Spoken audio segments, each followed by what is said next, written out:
Olá a todos, amigos e amigas do canal Eu Espírito. Eu sou Carla Lima e hoje vamos dar continuidade ao nosso estudo sobre os conflitos existenciais. Estudo inserido no canal, mais uma vez eu repito, inspirado na obra de Joana de Ângeles, do mesmo nome, Conflitos Existenciais, psicografado pelo nosso querido e venerando médium Divaldo Franco.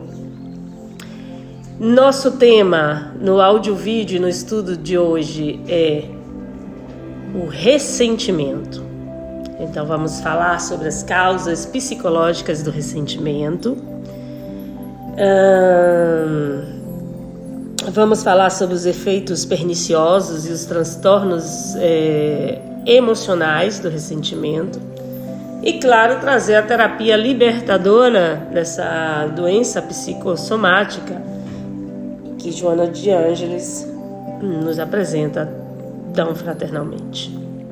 Antes de mais nada, eu limpo em mim todas as memórias negativas que eu compartilho,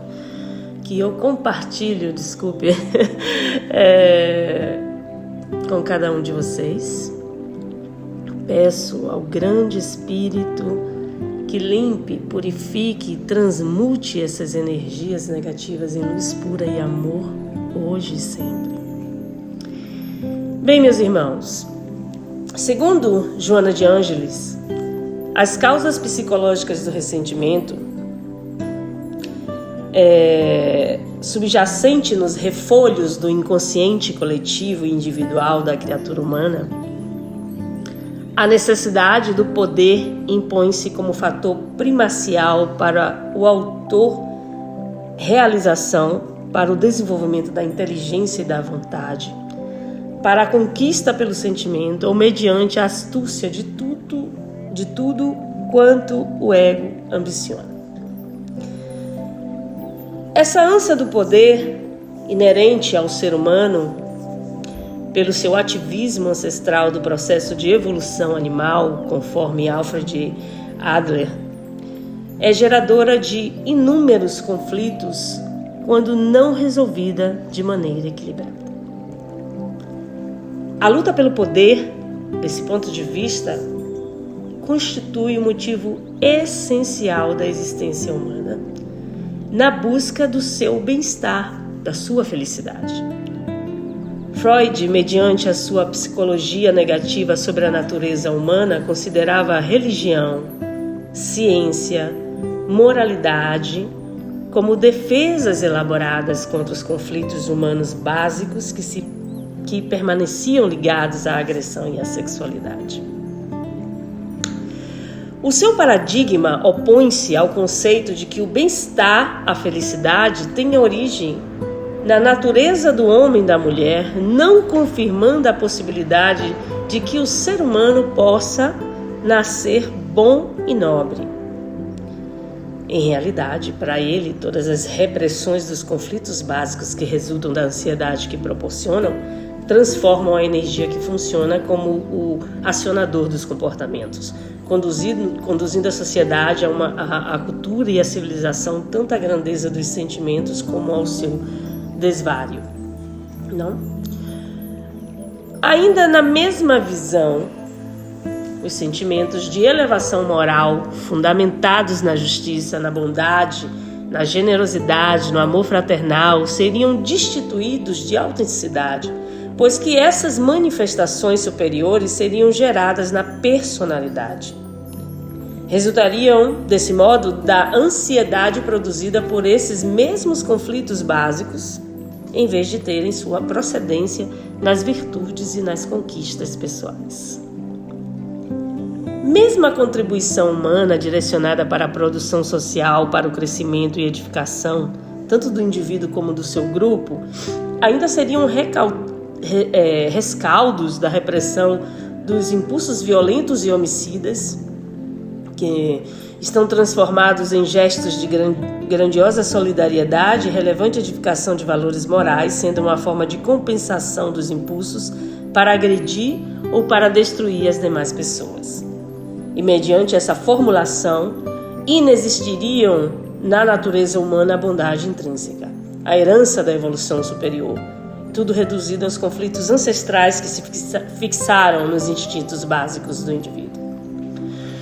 Então, o verdadeiro poder sob um novo enfoque da psicologia profunda, de acordo com o que Joana traz, não se encontra nos recursos amoedados ou no relevo social ou político, no religioso ou cultural, nas suas multifaces, mas sim na conquista interior do prazer de realizar-se, especialmente quando se consegue a vitória pelo amor, alcançando-se a individuação.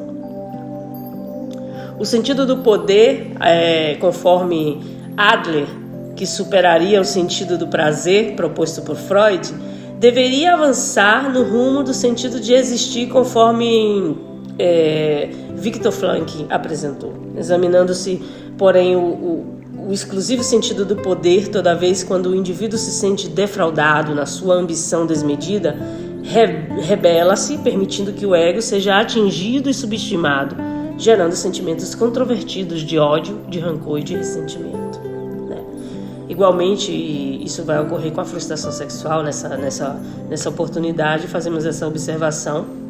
Mas máscara o seu conflito quando o indivíduo sente-se rejeitado, desenvolvendo com mais vigor, já que sua existência é uma herança dos seus instintos básicos, que dá lugar à exacerbação que se converte em ressentimento.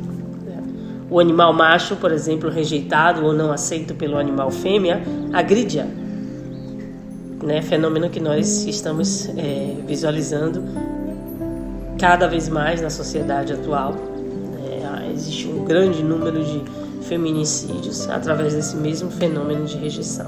E nas esferas inferiores do processo da evolução em que transitam, resultam na fase humana em sentimento de inferioridade, de abandono, abrindo, portanto, espaço para o ressentimento que anela pela subjugação de quem o desprezou.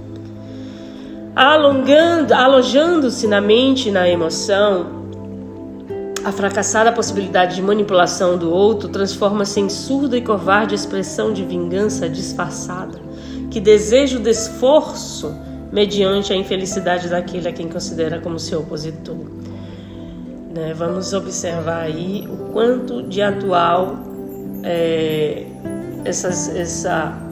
esse processo que dizem que leva ao ressentimento, que Joana traz como uma doença psicossomática, está inserido no subconsciente da maioria dos homens da sociedade atual. Esses homens que têm a mulher como objeto, que têm a mulher como algo que eles podem utilizar e fazer o que desejarem de acordo com a sua vontade. E se isso não for cumprido, desencadeando-se esse processo de rejeição que leva ao ressentimento, eles se tornam animais violentos através da rejeição. Importantíssimo isso. Transferindo-se da emoção para a memória, faz-se verdugo cruel do indivíduo que perde o discernimento, a faculdade de logicar, para fixar-se naquilo que considera ofensa, cada vez mais enredando-se nos fluidos deletérios da revolta que termina por acometê-lo de perturbações emocionais e fisiológicas que se desenvolvem e se estimulam pela vitalização contínua. E é compreensível o surgimento de certa frustração e mesmo de desagrado diante de confrontos e de agressões promovidos por outros, dando lugar a mágoas que são certa aflição de caráter transitório e não, porém, a instalação do ressentimento por si só. Por exemplo, Spinoza afirmou com propriedade, no seu valioso tratado sobre a ética, que a emoção que é sofrimento deixa de ser no momento em que dela formamos uma ideia clara e nítida. Certo? Vamos repetir essa frase que é muito importante.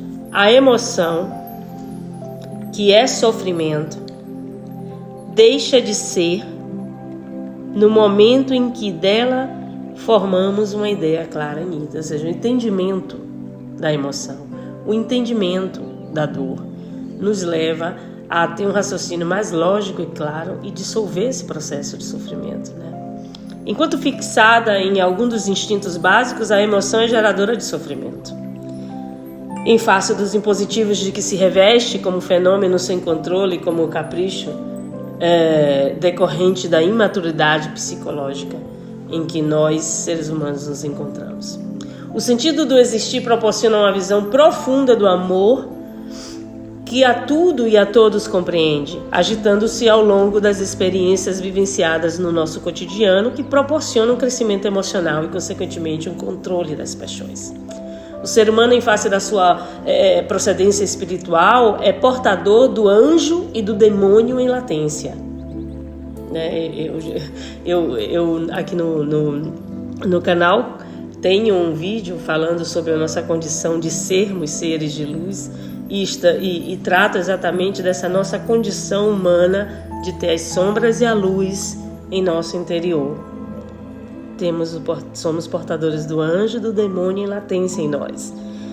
E devemos desenvolver as inesgotáveis jazidas portadoras das elevadas manifestações que estão adormecidas em nós, ao tempo em que supera as heranças mais próximas do primarismo de onde procedem as formas físicas. Assim, a vida possui um sentido de existência que se fundamenta no amor, superando o vazio e a falta de significado, que são frutos do estado de tédio e de insatisfação do ser. E em decorrência da inevitabilidade desse sofrimento, o caminho único a ser percorrido é a sua superação, quando se passa a formar a seu respeito, uma ideia clara e nítida, racionalizando, as ocorrências em torno a esse processo.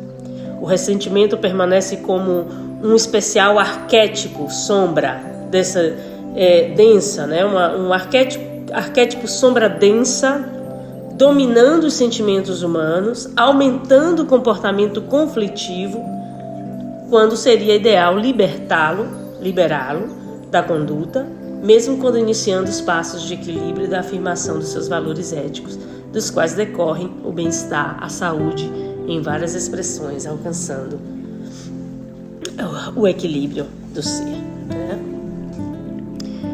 Então, é muito importante a gente compreender quais são os fatores que liberam esses gatilhos que nos levam a esse processo de ressentimento diante do outro indivíduo. Tudo perpassa, primeiro, pela ideia de que, como nós somos feitos de aspectos sombra e luz, esses aspectos sombrios que existem em nós e que estão enraizados no ego precisam ser combatidos. Mas para isso também necessitamos uma autoanálise sincera, e comprometida, avaliando quais são essas sombras em nós, aceitando-as, porque é um processo muito importante a aceitação delas, não negá-las, porque negando-as vamos estar encobrindo comportamentos que geram esses transtornos psicossomáticos que a Joana traz,